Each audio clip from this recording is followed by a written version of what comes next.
Where does my help come from? Where does my help come from?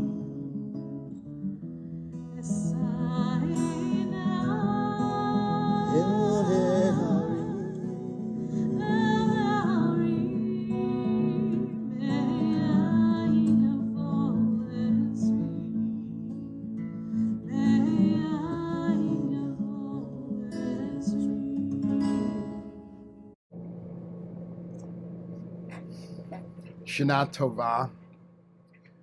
Throughout the month of Elul, we sound the shofar each and every morning, awakening our souls to this need for teshuvah, for reflection and repentance.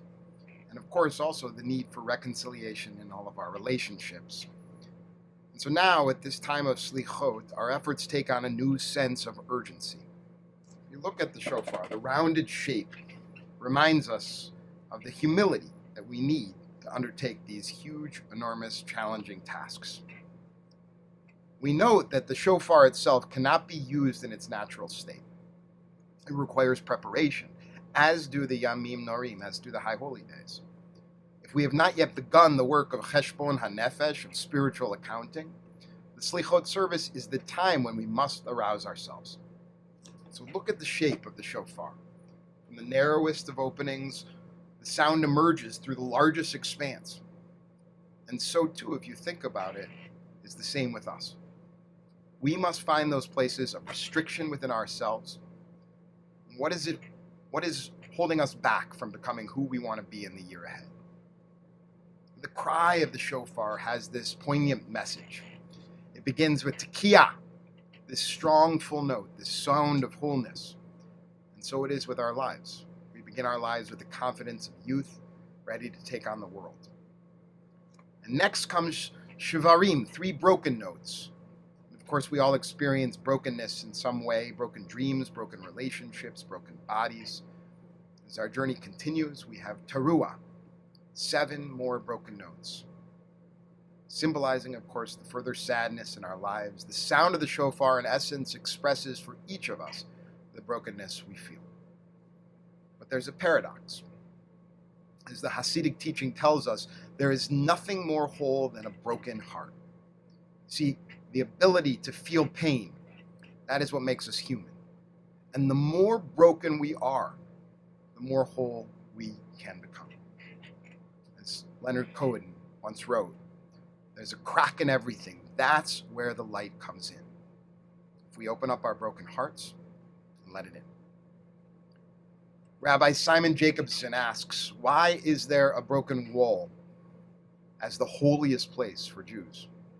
Why do Jews stand and pray at a broken wall when there are such beautiful edifices all around us? Why? Because Jews know that this is not a perfect world. As long as the world is not perfect, Jews cannot stand in a beautiful edifice. Jews can only stand and cry at a broken wall. The reality, of course, is that the world is a broken place. It's a broken place full of broken people whose job is to mend what is broken. Importantly, the shofar does not leave us in this state of brokenness. It brings us back at the very end to tekiah, to that strong whole note. And not even tekiah. It goes then to tekiah gedolah, to the hope that through the process of our becoming broken, we can ascend. We can be healed. We can come to a place of even greater strength and greater peace. In the words of Rav Nachman of Bretzlav, if you believe breaking is possible, believe fixing is also possible. Selichot includes the call of the shofar, the May it enter into the core of our hearts and to our souls.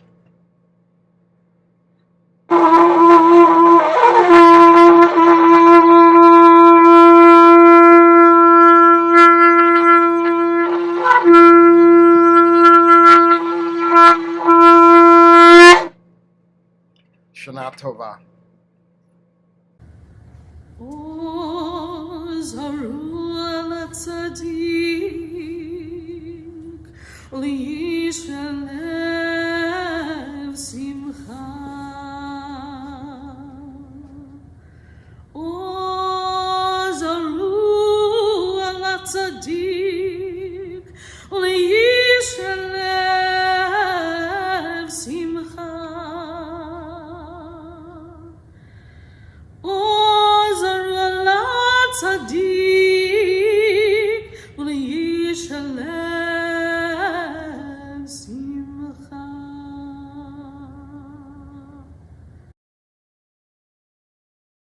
It is a tree of life to them that hold fast to it, and its supporters are happy. Its ways are ways of pleasantness, and all its paths are peace.